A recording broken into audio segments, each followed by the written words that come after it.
오늘 우리가 살펴본 내용은 어, 예수님이 십자가에 못 박혀 돌아가실 때에 남기신 7마디의 말씀 중에 첫 번째 말씀입니다. 우리가 이것을 가상칠언이라고 하는데요. 이번 순환주간에 예수님께서 십자가에서 남기셨던 그 7마디의 말들을 우리가 한번 말씀으로 묵상하고 생각해 보기를 원합니다. 오늘 첫 번째 제목으로 아버지여 저들을 사하여 주시옵소서라고 하는 이 말씀을 십자가에서 첫 번째로 남기셨습니다. 어, 예수님이 십자가에서 못 박히신 후에 하신 첫 마디가 무엇이었느냐면 용서에 관한 것입니다. 어, 다른 말로 지금 극심한 고통을 느끼는 순간에 다른 사람의 용서에 대해서 지금 말씀하고 있다는 거죠. 누구를 용서해 달라고 하셨습니까? 34절에 읽었던 것처럼 로마 군인들이 제비를 뽑아서 옷을 나누어 가졌습니다.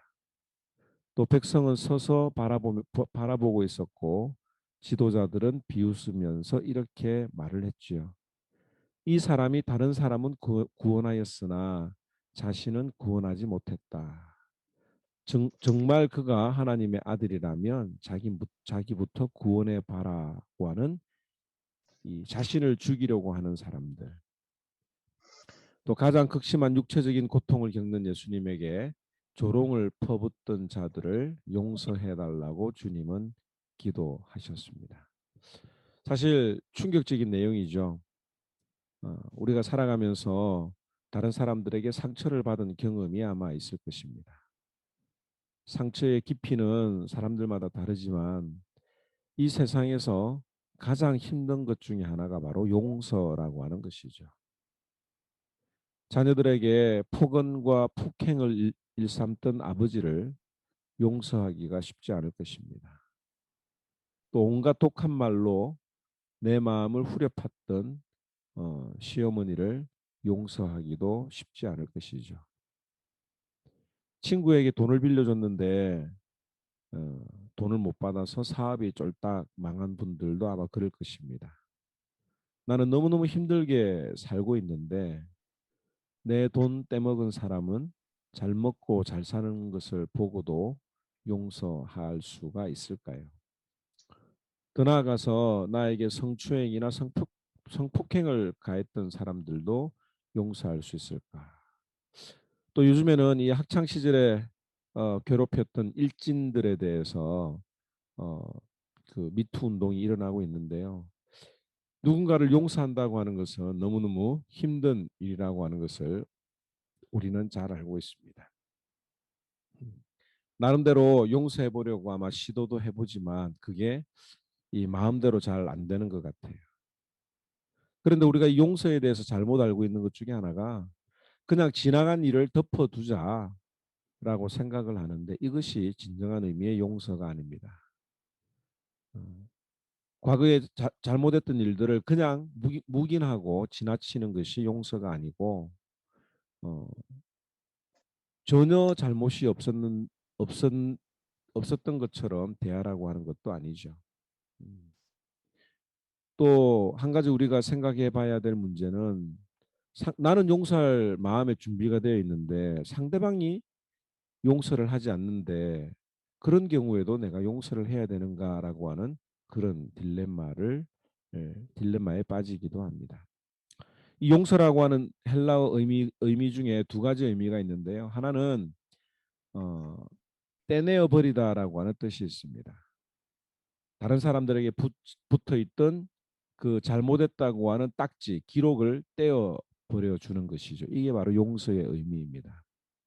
또 다른 의미는 그대로 그 사람을 인정해 주는 거예요. 눈 감아 주는 거죠. 누군가의 잘못을 더 이상 기억하지 않는 것. 어, 상대방의 잘못을 어, 여러 번 기억하면서 내가 너를 몇 번이나 용서해 줬는지 아느냐 이런 이야기를 하는 경우들이 있잖아요. 이런 경우는 진정한 용서가 아니라고 하는 거죠. 아예 기억을 하지 않는 것이 용서라고 하는 헬라어 의미가 있습니다. 오늘 예수님께서는 십자가에서 자신을 죽이고 조롱했던 그 사람들의 죄를 기억하지 않으시겠다고 말씀하신 것입니다. 주님의 십자가를 기억하는 순환주간의 첫날에 생각해 보게 되는 단어, 바로 용서라고 하는 것. 이것이 십자가의 능력입니다. 주님이 지신 십자가를 나도 지고 따라가기를 원하는 제자들에게 요구되는 첫 번째가 다른 사람들을 용서하는 것이죠.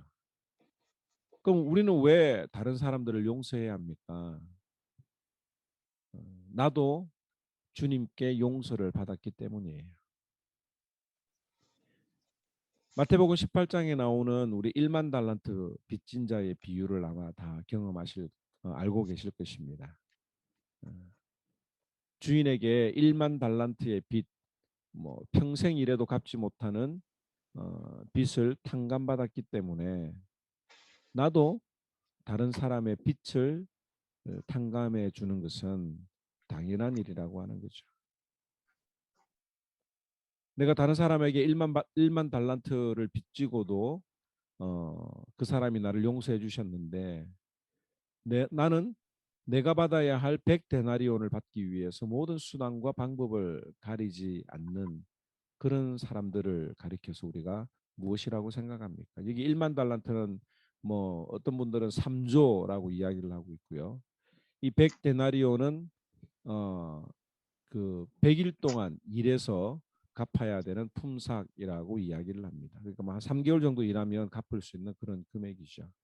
그런데 1만 달란트를 탕감을 받았음에도 불구하고 이 100데나리온을 갚지 않은 사람을 어, 감옥에 넣어버리는 이런 시대를 우리가 살아가고 있습니다.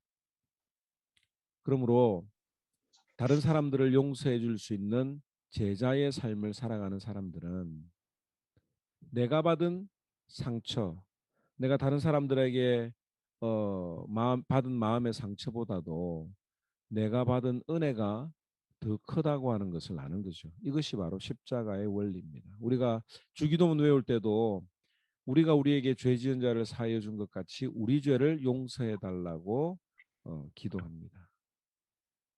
이 말은 내가 다른 사람을 용서하지 못하면 나도 용서를 받지 못한다는 말이기도 합니다. 오늘 이 아침에 주님의 십자가를 생각하고 또 주님이 걸어가신 십자가의 길을 걸어가기 원하는 하모니언들에게 주시는 메시지, 십자가에서 하신 첫 번째 말씀이 용서라고 하는 것을 우리가 배워야 합니다.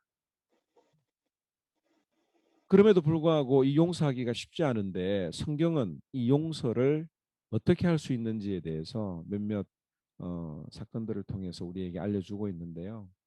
어, 진정한 용서를 배울 수 있는 사람이 바로 요셉이라고 볼 수가 있습니다.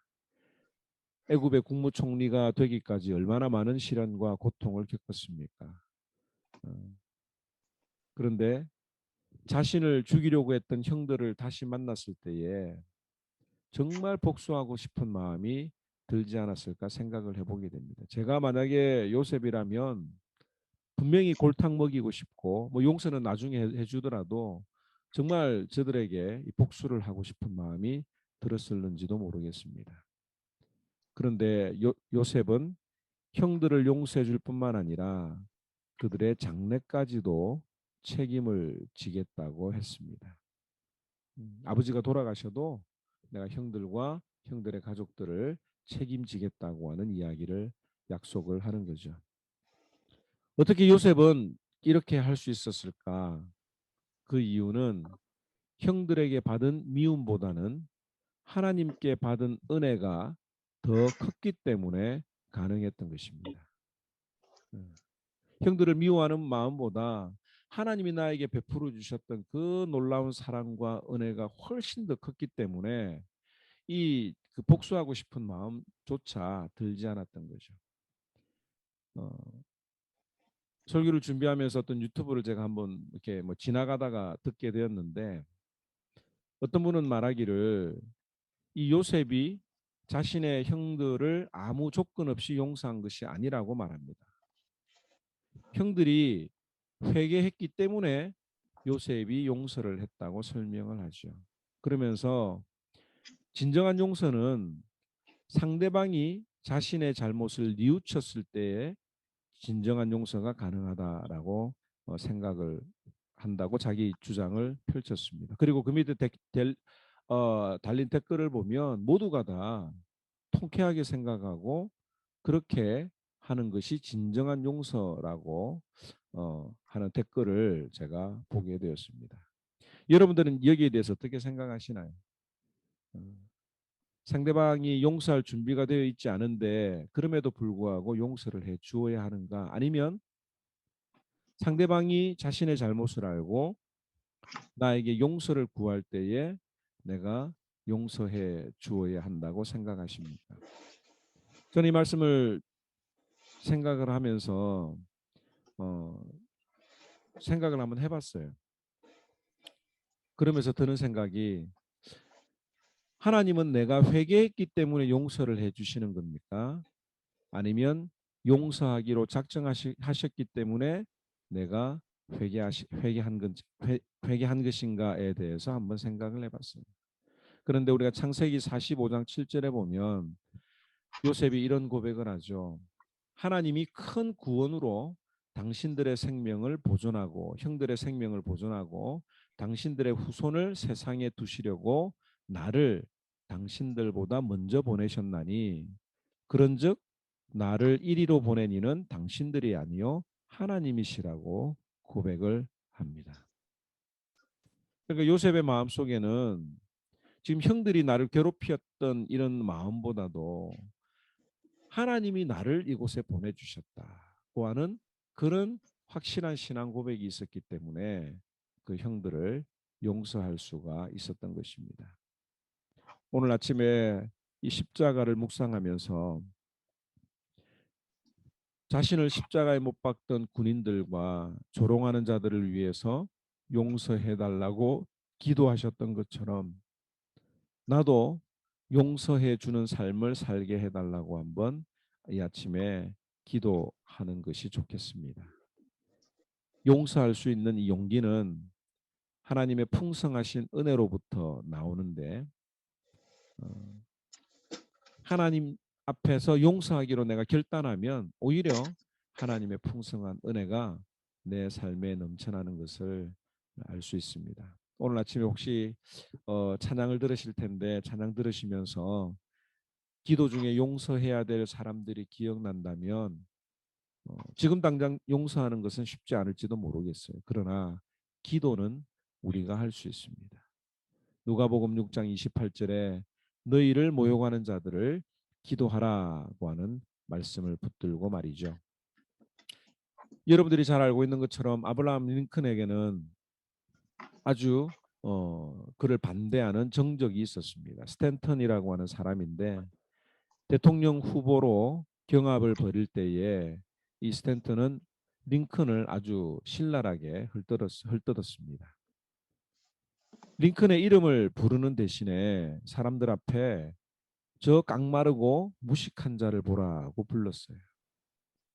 게다가 링컨의 외모를 보고 고릴라의 조상이라고 조롱하면서 링컨을 반대하고 못 오겠습니다. 그럼에도 불구하고 링컨이 대통령에 당선이 되었죠. 그런데 이 링컨이 많은 사람들의 반대에도 불구하고 이 국방장관으로 스탠턴을 임명했다는 사실을 아마 여러분들이 잘 알고 있을 것입니다. 어디에 봐도 이 스탠턴이 링컨에게 용서를 구했다는 말은 없는 것 같아요. 그러나 기도의 사람이었던 링컨이 먼저 스탠턴을 용서하고 품어주었더니 링컨을 비방하던 스탠턴이 나중에 이 링컨을 위대한 사람이라고 부르게 되었다고 많은 역사학자들이 증명을 하고 있습니다. 오늘 하나님 앞에 기도할 때 하나님 링컨 자신에게 주셨던 큰 은혜를 생각했더니 용서의 능력이 나왔던 것처럼 내가 주님께 받은 그 십자가의 사랑과 그 은혜가 넘쳐나면 내가 다른 사람들을 용서할 수 있지 않을까라고 하는 이런 마음으로 한번 기도하면 좋겠습니다. 우리 제가 잠시 기도하고 찬양 나올 때에 이 말씀 붙들고 기도하면 좋겠습니다. 기도하겠습니다. 참 좋으신 하나님 은혜를 감사합니다. 순환 주간을 맞이하여서 우리가 십자가의 사랑을 기억하고 또 나도 십자가의 삶을 따라가겠다고 다짐하고 또 생각하는 이 아침 시간에 주님이 십자가에서 나누셨던 첫 번째 말씀을 나누어 생각해 봅니다. 하나님, 용서하는 것이 쉽지 않고 또 내 마음의 분노를 다스리기가 참 어렵지만 십자가의 정신이 다른 사람을 용서하는 것, 죽을 수밖에 없는 죄인이 주님 앞에 죄 사함을 받았다라고 하는 이 은혜로 다른 사람들까지도 용서해 주는 것이 십자가의 정신임을 이 아침에 기억하면서 우리가 기도하는 가운데 혹 내 마음에 상처를 주었던 사람이나 기도해야 될 사람이 있다고 하면 주님 은혜를 베풀어 주시고 주님 앞에 맡겨드릴 때에 적극적인 마음으로 기도하고 또 행동으로 옮길 때에 놀라운 열매들이 우리들의 삶에서 나타날 수 있도록 주님 은혜를 베풀어 주시옵소서. 원망하고 미워하고 시기하고 질투하는 마음보다 하나님의 놀라운 사랑과 은혜가 나를 온전히 덮어서 전혀 그런 불평이나 불만이나 원망들이 나오지 않을 만큼 십자가의 사랑이 우리를 어, 덮을 수 있도록 주님 은혜를 베풀어 주옵소서. 오늘 이 아침에도 말씀을 붙들고 기도합니다. 기도하는 가운데 성령 하나님의 놀라운 역사가 나타나도록 주님 인도하여 주시옵소서. 우리들의 기도를 받으시는 주님께 감사를 드리며 이 모든 말씀 예수님 이름으로 기도드립니다. 아멘. 아멘. 아멘.